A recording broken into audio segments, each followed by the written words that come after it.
Chapter 1. Where to Start? Cemeteries live on the outskirts of town. I guess the land is cheaper. Also, we don't want the reminder of our impermanence staring us in the face every day. Come to think of it, I guess that's why a cemetery works so well on church grounds. There, the reminder's appropriate. Probably good for attendance, too.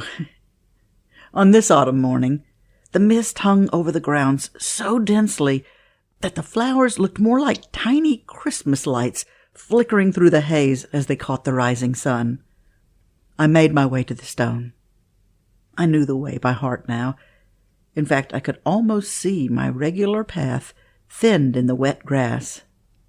And then I was in my spot, and time fell away.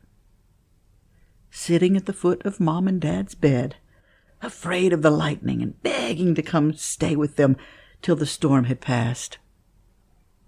If I believed in such things, I could imagine our cemetery neighbors chuckling at the childish fears. They knew there were worse things than lightning, and they knew there were things that made the lightning worth every shiver. I sat in the cemetery, on the wet ground, at the foot of my parents' spot. Yeah, I knew I was spending way too much time here, but it seemed the only place I felt at home now. Our family home had been torn down and replaced with an extra driveway to a neighbor's house. Our other regular places were either closed or haunted by replays of moments, both happy and unbearably sad. And sometimes they were both. And I? Well, I just wasn't sure who I was anymore. The two people who loved me unconditionally were gone, and I had never been a member of that club. I had all kinds of problems with me. Mainly it seemed that my purpose had been to be their child. Period. Yes, I was a writer. Yes, I had jobs. Yes, I experienced things. But I did it all through the eyes of their child. And now they were gone, and honestly, I didn't know how to see things anymore. I was blind.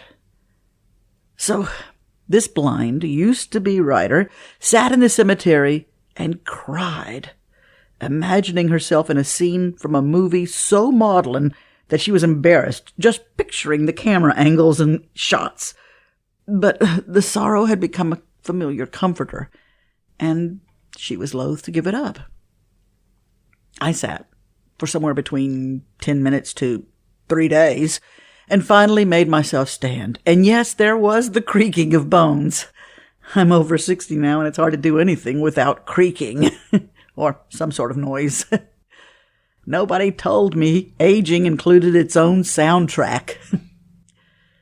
I loaded my rear into a car that I had decided was too low for the size of that rear, but didn't have the energy to change the rear or the car.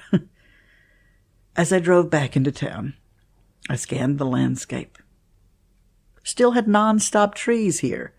The trees that were supposed to be here, not the ones a person decided belonged. And weeds. There were lots of tall, primitive-looking weeds. Have you ever noticed how beautiful weeds can be?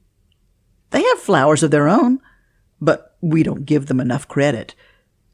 Weed flowers. Okay, I can see how that could be a negative if you sent them in a birthday bouquet. Well, I digress. Much of my life has been a digression, so why should this story be any different? But most of my life has also been a fabrication.